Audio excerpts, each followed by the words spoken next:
तो बढ़िया। आज की अकाउंटेंसी की लाइव क्लास में आप सभी का हार्दिक स्वागत है। आप सभी को एक बार फिर से युवा दिवस की ढेर सारी शुभकामनाएं। स्वामी विवेकानंद जी के विचार हमेशा हमारा मार्गदर्शन आगे भी करते रहें, आज भी कर रहे हैं। जैसा कि अभी ऋचा ने कहा कि उठो, जागो और तब तक मत रुको जब तक कि अपने लक्ष्य को प्राप्त न कर लो। तो आगे बढ़ते हैं, हम लोग निकलते हैं अपने लक्ष्य की ओर। जो क्वेश्चंस हम लोग कर रहे थे, जो एडजस्टमेंट्स हम पढ़ रहे थे, क्वेश्चन नंबर 6 शताक्षी ने हल किया था, मैंने ग्रुप में शेयर कर दिया है। मुझे लगता है ये लगभग सभी लोगों ने कर भी लिया होगा, लेकिन बहुत सारे लोग जो उन्होंने सोल्यूशन कल किया था उन्होंने मुझसे साझा नहीं किया, उन्होंने उसे शेयर नहीं किया। तो प्रतिदिन का काम कोशिश कीजिए कि साझा जरूर करें, शेयर करें, ताकि ये पता चले कि आपने जो काम किया उसमें कोई गलती तो नहीं हुई। अगर कोई गलती हो गई है तो अगर आपको उसी दिन पता चल जाएगा तो आप अपने कॉपी में ही नहीं, अपने दिमाग में भी उस गलती को करेक्ट कर लेंगे उस दिन। और अगर आपने तुरंत चेक नहीं कराया और वो गलती आपकी कॉपी में रह गई तो आपके दिमाग में भी कहीं ना कहीं आपके किसी कोने में दिमाग के गलत ही रूप में इंस्टॉल हो जाएगी, और फिर आगे चल के आपके एग्जाम में भी वो गलती का सबब कारण बन सकती है। तो इसीलिए प्रतिदिन जो आप करते हैं उसे चेक जरूर करा लिया करिए, ठीक है। होपफुली आज का जो होमवर्क होगा आप लोगों से चेक कराएंगे। कल के वीडियो में कुछ तकनीकी समस्या हुई थी कि स्क्रीन फ्रीज हो गई थी। मैंने देखा, मैं लाइव क्लास में तो स्क्रीन मैं आपको बता रहा था, आगे जो लिख रहा था शायद आप लोग देख पा रहे होंगे, लेकिन जो वीडियो रिकॉर्डिंग थी उसमें शायद स्क्रीन जो है वो मूव नहीं कर रही थी। रीजंस पता नहीं क्या थे। लाइव क्लास में क्या स्क्रीन मूव कर रही थी, या लाइव क्लास में भी आप लोग स्क्रीन पे जो मैं लिख रहा था वो नहीं देख पा रहे थे कल की क्लास में? पता नहीं। सर नहीं दिख रहा था। अच्छा, तो ऐसा कुछ हुआ करे तो बताया करो प्लीज। मैं तो लगातार कुछ लिख रहा था और पॉइंटर से पॉइंट आउट भी कर रहा था, है ना। तो प्लीज आगे से इस चीज को ध्यान रखेंगे। अगर कोई चीज नहीं आपको लगे कि नहीं आप देख पाए हैं या नहीं समझ में आया है तो आप प्लीज बता दिया करें, ठीक है। चलो, आज का जो हमारा टॉपिक है उसे आगे बढ़ाते हैं। ये अभी स्क्रीन मैंने शेयर की है, बताइए कि क्या आप तक ये स्क्रीन पहुंच पा रही है? Yes sir. देख पा रहे हैं? इसमें सबसे पहला हमारा जो टॉपिक है वो है अशोध तथा संदिग्ध ऋण के लिए प्रावधान। इससे पहले पढ़ेंगे, इस एडजस्टमेंट को जानेंगे कि ये क्या है, और फिर जो हमारे बचे हुए इलस्ट्रेशंस और क्वेश्चंस है उन्हें करेंगे, ठीक है। क्वेश्चन नंबर 6 तक सभी के हो चुके हैं अभी? अब यस तक सर। कोई ऐसा है जिसके क्वेश्चन नंबर 6 नहीं हुए हैं तो जो सोल्यूशंस प्रोवाइड किए गए हैं उनके आधार पे उन्हें करें। तो कुछ ना समझ में आए वो सब कुछ पूछें। अभी किसी को अगर कुछ पूछना हो क्वेश्चन नंबर 6 तक तो पहले वो पूछ सकते हैं, बताएं।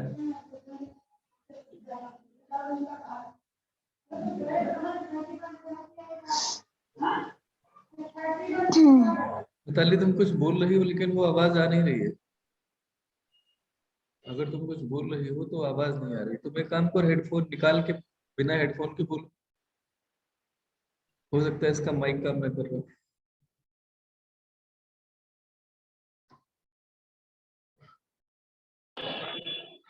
सर जो हाथ वाली एंट्री है वो बता दीजिए एक बार। अब आइए समझ। कौन सी एंट्री? सर हाथ वाली नहीं होती है जो डिप्रिसिएशन वाली। डिप्रिसिएशन वाली एंट्री में कुछ नहीं है, ये एक तरह का खर्चा है। खर्चे के तौर पे डिप्रिसिएशन डेबिट होता है, और जो संबंधित असेट जिस पे डिप्रिसिएशन लगनी होती है उसे क्रेडिट करना होता है। ये ह्रास लगाने की एंट्री हो जाती है। उसके बाद में आप इस ह्रास को साल के आखिर में, यानी कि एंड डेट पे 31 दिसंबर हो सकता है या 31 मार्च, उसमें आप इस खर्चे को लाभ हानि खाते में ट्रांसफर कर देते हैं। तो जो एंट्री करते हैं वह होती है profit and loss account debit to depreciation account. बस ये दो एंट्रीज होती हैं नॉर्मली, ठीक है। ओके। Yes sir. अगर किसी सवाल में जो डिप्रिसिएशन की एंट्री की गई है उसमें अमाउंट कैसे आया, नरेशन जो लिखा गया है, ऐसी कोई समस्या है तो आपसे मैं ये कहूंगा कि एक बार आप कल परसों के जो वीडियोस हैं उनको देख लीजिए। उसमें पूरा देखने की जरूरत नहीं, जहाँ डिप्रिसिएशन समझाया गया है वो पोर्शन देख लीजिए, आपको पक्का समझ में आ जाएगा। नहीं आता है समझ में तो आप तो अगर नहीं समझ में आए तो आप कल फिर से पूछ लीजिएगा क्लास की शुरुआत में, ठीक है। वो क्वेश्चन सामने रख करके पूछ लीजिएगा सीधे सीधे, ओके।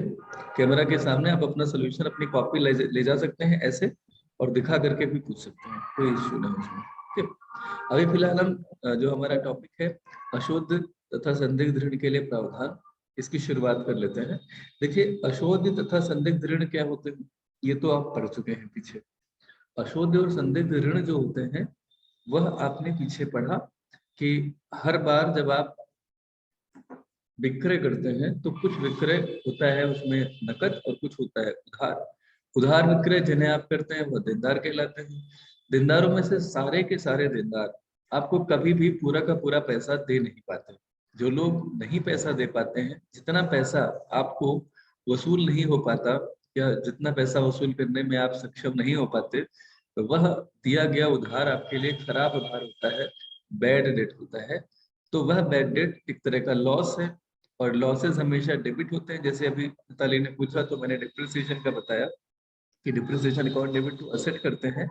सिमिलरली यहाँ डिप्रिसिएशन की जगह देनदारों पर अशुद्ध ऋण लगता है, यानी कि देनदारों का एक हिस्सा, जैसे असेट्स का एक हिस्सा ह्रास में हर साल चला जाता है, सिमिलरली देनदारों का एक हिस्सा बैड डेट के रूप में हर साल आप लूज करते हो, खो देते हो।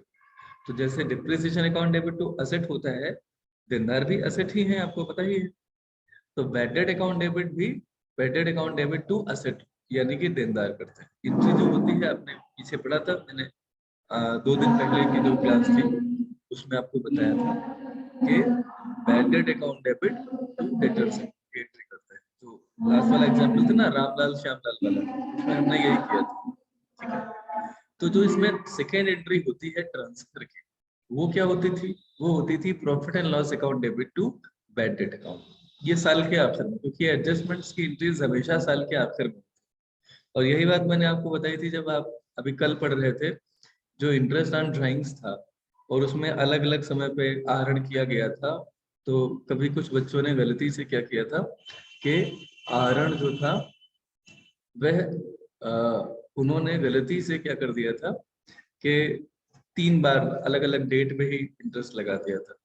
तो एक पॉइंट हमेशा ध्यान रखिएगा कि एडजस्टमेंट की एंट्रीज हमेशा साल के आखिर में होती है, वो कभी भी बीच में नहीं होगी। ये जितने भी एडजस्टमेंट्स आप पढ़ रहे हो, outstanding, prepaid, accrued, unaccrued, bad debt, depreciation, ये सारी एंट्रीज एक ही डेट में होती है और वो होती है एंड डेट। क्या ये बात याद रहेगी? ठीक है, यस सर। एंड डेट में ही आपको एंट्रीज करनी है सारी, ये याद रखिएगा। तो चलो अब हम आगे बढ़ जाते हैं। हम ये जानते हैं कि जो अभी नॉर्मल रूप से हम बैड डेट की एंट्री करते हैं वो क्या होती है? Bad debt account debit to debtors account. फिर साल के आखिर में हम ये एंट्री करते हैं क्या? Profit and loss account debit to bad debt account. लेकिन हम ये देखते हैं कि एक कॉन्सेप्ट है जिसे हम जानते हैं रूढ़वादिता का सिद्धांत, कॉन्सेप्ट ऑफ कंजर्वेटिज्म, जो ये कहता है कि भविष्य में जितने भी हानियां हो सकती हैं उनके लिए आपको पहले से ही प्रावधान करना होगा, उनकी व्यवस्था करनी होगी। तो जो कि हमारा पूर्व अनुभव ये कहता है, प्रायर एक्सपीरियंस ये कहता है कि हर साल डेटर्स का एक प्रतिशत हमें नहीं मिलता है जो बैड डेट के रूप में चला जाता है। तो हम जानते हैं कि इस साल भी लगभग वो नहीं मिलेगा। तो ये एक तरह की ऐसी लॉस है जो अनअवॉइडेबल है, जिसको हम अवॉइड नहीं कर सकते, ये होनी ही है। तो हम उसकी व्यवस्था पहले से क्यों ना कर ले।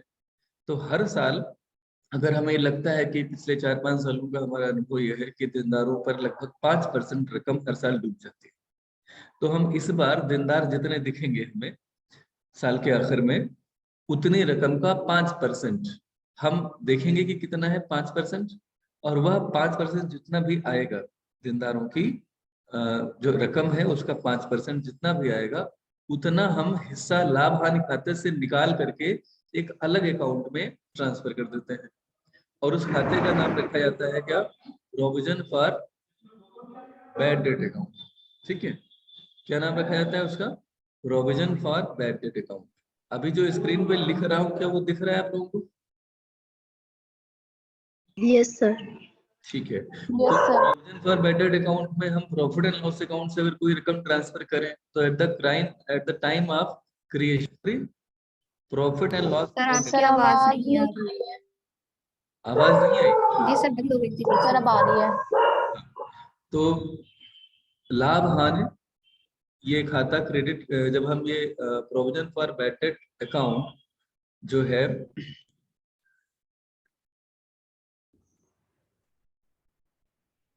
हाँ अभी आवाज आ रही है बच्चों? Yes sir. जी यस सर। सर। अच्छा, अब बताओ स्क्रीन दिख रही है? स्क्रीन पे जो पीडीएफ है चैप्टर की वो दिख रही है? Yes sir. Yes sir. तो फिर से आइए कंटिन्यू करते हैं। थोड़ा सा नेटवर्क की शायद कुछ प्रॉब्लम है, तो थोड़ा सा उसे मैनेज करते हुए चलिए। अगर कहीं नहीं सुनाई पड़ता है तो बोल दीजिएगा, तो मैं फिर से पढ़ा दूंगा उसे। मैंने अभी तक जो बताया है वो ये कि हर साल बैड डेट होते ही हैं। हम bad debt account debit to debtor entry करते हैं, फिर profit and loss account debit to bad debt करते हैं। उसकी जगह हम पहले से ही प्रॉफिट एंड लॉस अकाउंट से एक रकम निकाल के रख ले और उससे provision for bad and doubtful debt account बना ले। ठीक है, तो ये हम बनाते किस रकम से हैं? देनदारों पर एक निश्चित प्रतिशत से। वो प्रतिशत क्वेश्चन में दी गई होगी। और अकाउंटेंट अगर आप हैं, मान लिया अकाउंटेंट के तौर पे अगर सोचें तो बतौर अकाउंटेंट वो प्रतिशत के तौर पे नहीं होगा। आप ऐसे मान लीजिए कि देनदारों का एक वो प्रतिशत होगा जो हर साल 5-6 सालों में आपने देखा कि लगभग नहीं मिलता है। वो 4-5% जो भी ऑन एन एवरेज निकलता है कि किसी साल मान लिया 4% नहीं मिला, किसी साल मान लिया 6% नहीं मिला, तो आपने मान लिया कि औसतन 5% नहीं मिलता है। ठीक है, देनदारों का वह 5% निकालेंगे और जितना आएगा उतना लाभ हानि खाते से आप ट्रांसफर करेंगे provision for bad and doubtful debt account में। इसके लिए लाभ हानि खाता डेबिट करेंगे आप, और अशोध तथा संदिग्ध ऋण खाता ये आप क्रेडिट कर देंगे जनरल एंट्री में। ठीक है, ऐसा जब आप करेंगे तो फाइनली क्या होगा कि एक एंट्री बन जाएगी profit and loss account debit to provision for bad and doubtful debt. ठीक है, और जब ये एंट्री बन जाएगी तो आप जो bad debt account debit to debtor की एंट्री करते थे, तो बैड डेट को आप अब ट्रांसफर की एंट्री करते समय आप प्रॉफिट एंड लॉस अकाउंट में ट्रांसफर नहीं करेंगे, फिर आप बैड डेट को प्रोविजन से ही राइट ऑफ करेंगे। ठीक है, तो पहली एंट्री आप क्या करेंगे? पहली एंट्री आपने भी जान ली, लाभ हानि खाता debit to provision for bad and doubtful debt. दूसरी एंट्री क्या करेंगे? जो बैड डेट की एंट्री आप कर चुके हैं बैड डेट टू डेटर, उसकी एंट्री करते समय आप उसको ट्रांसफर की एंट्री करेंगे क्या? Provision for bad and doubtful debt account debit to bad debt account. ठीक है, ये पूरा क्रम चलेगा। अभी आप इतना कॉन्सेप्ट समझ चुके हैं, काफी है। अभी हम क्वेश्चन जब समझेंगे तो एंट्रीज विधिवत जान लेंगे। कॉन्सेप्ट क्या आपको ये समझ में आया कि आप बैड डेट के लिए बकायदा प्रॉफिट एंड लॉस अकाउंट से एक नया खाता क्रिएट कर रहे हैं जिसका नाम होगा क्या? Provision for bad and doubtful debt. ठीक है, कभी कभी ऐसा भी होगा कि ये जो बैड डेट आपने डिक्लेयर कर दिए, bad debt account debit to debtor, इनको बैड डेट आपने डिक्लेयर कर दिया था, लेकिन इनमें से कोई देनदार ऐसा है जो थोड़ा सा संभल जाए और चाहता है कि उसका बिजनेस फिर से शुरू हो, और वो कहता है कि सर जो पैसा हम आपको नहीं दे पाए थे, अब हम देना चाहते हैं ताकि आप हम पे भरोसा कर सके और फिर से हमारा आपका व्यापारिक लेन देन शुरू हो सके। तो अगर वह पैसा आपको वापस कर देता है जिसे आप बैड डेट घोषित कर चुके थे, तो जो पैसा आपको मिलता है उसको हम बोलते हैं रिकवरी ऑफ बैड डेट, या इसे इस खाते का नाम रखा जाता है बैड डेट रिकवरी अकाउंट। ठीक है, तो जब कभी भी आपको ये पैसा मिलेगा तो आप एंट्री करते हैं cash account debit to bad debt recovery account. ये एंट्री मैं आपको क्लास में पहले भी बहुत बार बता चुका हूँ, जहाँ तक मुझे लगता है आपको याद होगा। ठीक है, कैश आएगा तो कैश अकाउंट डेबिट होगा, और एक किस रूप में आ रहा है? Bad debt recovery account. तो बैड डेट रिकवरी अकाउंट में आप उसे क्रेडिट करते हैं। तो फिलहाल ये तो था कॉन्सेप्ट, बाकी जो थ्योरी यहाँ लिखी है इसकी आप रीडिंग एक बार करिएगा, आपको बात समझ में आ जाएगी। क्योंकि जो मैं अभी बताने जा रहा हूँ वो न्यूमेरिकल है, न्यूमेरिकल के जरिए आप वही थ्योरी ऊपर दी गई है जो आप समझ चुके होंगे। उदाहरण नंबर 8 देखिए। उदाहरण नंबर 8 है 31 दिसंबर 2019 को एक व्यापारी के तलपट में अशुद्ध ऋण 300 और देनदार 15,000 के थे, जिस पर वह 5% की दर से अशुद्ध ऋण के लिए आयोजन करना चाहता है। आयोजन बोले या प्रायोजन बोले, दोनों का मतलब लगभग एक होता है। यहाँ पे आयोजन, ठीक है।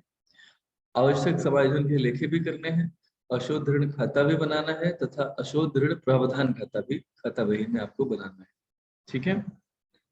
तो इंस्ट्रक्शंस एकदम क्लियर है, जनरल एंट्री होनी है, 2 खाते बनने हैं, सूचनाएं भी सब दी गई हैं।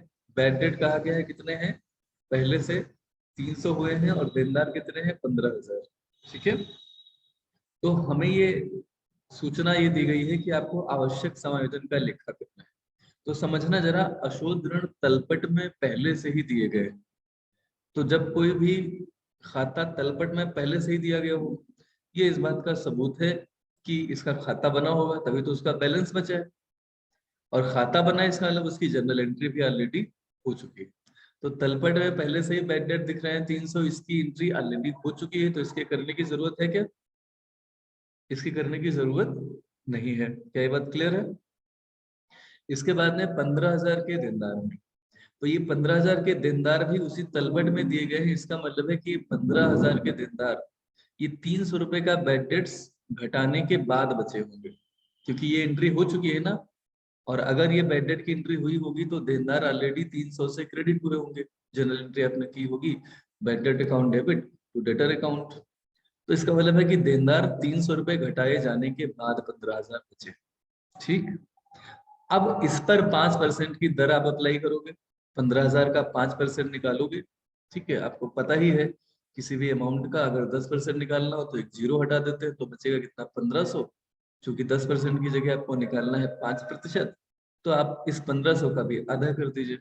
चूंकि 10% है 1500, तो 5% कितना होगा उसका आधा, यानी कि 750। तो 750 की रकम से आपको बनाना है provision for bad and doubtful debt account, जो कि आपने यहाँ पर ये एंट्री करके बना लिया है। एंट्री क्या सभी को समझ में आ रही है। Profit and loss account debit to provision for bad and doubtful debt account, narration for 5% provision on debtors made. इस एंट्री में किसी को कोई समस्या है, किसी बच्चे को, बोलो भाई। सर एक बार फिर से बता दीजिए। देखो बहुत सिंपल है, तलपट में 2 खाते और देनदार का 15,000, ठीक। तो इसका मतलब है कि इस, ठीक है, तो इस वजह से हम सीधे सीधे 15,000 का 5% निकालेंगे, वजन बनाना है। 15,000 का 5% सर आपकी 750। आवाज, सर बीच बीच में आपकी आवाज चली जा रही है। चलो तो फिर से बोलते हैं, नेटवर्क इशू हो सकता है। अभी आ रही है आवाज। यस सर अभी आ यस रही है। सर। ठीक है, 15,000 का 5% सीधे सीधे निकाला है और ये आ रहा है कितना 750।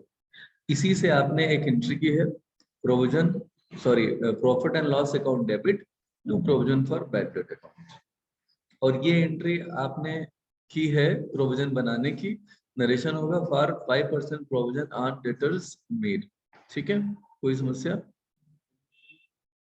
सुना नहीं हमें। नो सर आ गया समझ। अब ये एंट्री जब आपने की है तो इसी के आधार पे लेजर पोस्टिंग यहाँ की गई है।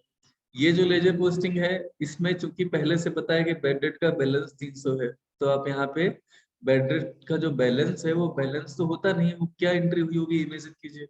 बैड डेट की एंट्री क्या करते हैं, bad debt account debit to sundry debtors, यही तो एंट्री होती है। तो उसी की लेजर पोस्टिंग आपने क्या कर दी है, बैड डेट अकाउंट डेबिट हुआ था तो डेबिट साइड में इस खाते के जाएंगे और क्या लिखेंगे, टू सन्ड्री डेटर्स, कितना 300, और इसे कहाँ ट्रांसफर कर दिया गया है, प्रॉफिट एंड लॉस अकाउंट में, ठीक है। पी एंड एल अकाउंट कितना 300। अब दूसरी बात, प्रोविजन फॉर बैड डेट,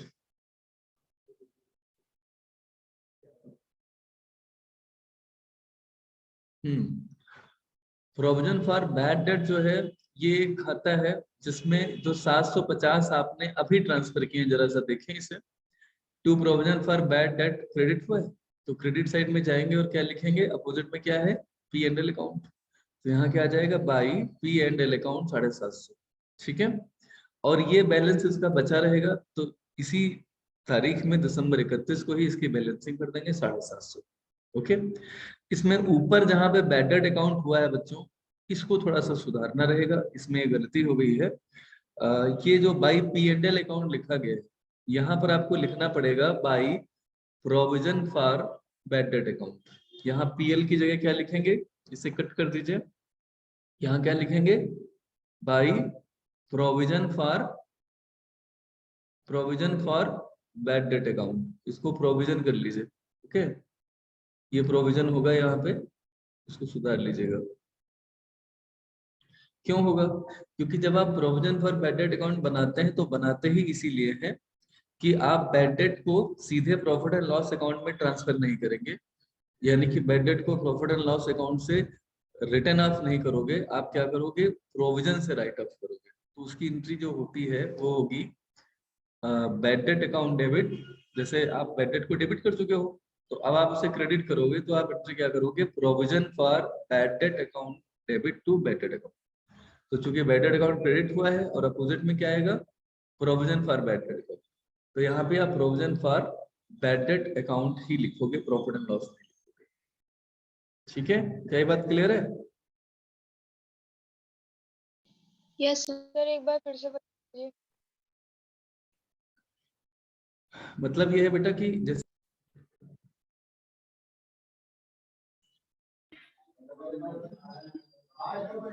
कुछ नेटवर्क इश्यूज हैं जिसकी वजह से मैं डिस्कनेक्ट हो जा रहा हूँ। चलिए हम फिर से कंटिन्यू कर लेते हैं वहीं से। बेसिकली यहाँ जो एक एंट्री आपको दिख रही है, इस क्वेश्चन में आपको 3 एंट्रीज करनी है। आप तीनों एंट्रीज कर लीजिए, मैं बता रहा हूँ। पहली एंट्री होगी bad debt account debit to debtors account 300 से। क्या ये बात समझ में आती है? कॉपी पे लिख लीजिए। Yes. पहली entry bad debt account debit to debtors account 300 for 300 declared as bad debts. ठीक है, दूसरी एंट्री होगी ये provision for profit and loss account debit to provision for bad debt account 750। तीसरी एंट्री होगी provision for bad debt account debit to bad debt account, provision for bad debt account debit to bad debt account कितना, 300 रुपए। तो ये जो तीसरी entry मैंने अभी आपको बोली है, अगर आप उसकी लेजर पोस्टिंग करने चलें तो क्या आएगा, जो बैड डेट अकाउंट यहाँ 2 हुआ है, टू बैड डेट अकाउंट, इसके अपोजिट में क्या है, by provision for bad date है। तो वही यहाँ पे बाई P&L अकाउंट जो आपके स्क्रीन पे दिख रहा था, जिसको मैंने काट के provision for bad debt account लिखा है, इसको आप अपनी किताब में भी सही कर लीजिएगा और अपने सोल्यूशन में भी सही कर लीजिएगा। ठीक है, provision for bad debt account यहाँ पर लिखा जाएगा 300 से। तो provision for bad debt account नीचे है, वो मैंने आपको समझा दिया। तो इस तरह से ये आपका एग्जाम्पल 7 था, 8 था जो आपने कर लिया है। अभी आज की क्लास बेटा इतनी ही रखेंगे, क्योंकि अभी अचानक से एक मीटिंग है, उसमें जाना है। तो उम्मीद है कि आप उदाहरण नंबर 8 समझ पाए होंगे। इस उदाहरण नंबर 8 को अच्छे से कर लें, जो करेक्शन बताया उस करेक्शन के साथ 3 एंट्रीज कर लीजिएगा, और उसके बाद में आपको ये लेजर पोस्टिंग अच्छे से समझ में आ जाएगी। ओके, ठीक है। इससे रिलेटेड जो सवाल हो सकते हैं वह नीचे किताब में ढूंढिएगा। अगर कोई सवाल आपको लगे कि आप करने की स्थिति में है तो आज कीजिएगा, नहीं कर सकते हैं तो जितना पढ़ाया केवल उतना रिवाइज करिए। ओके, ठीक है, आज के लिए इतना ही। Thank you so much.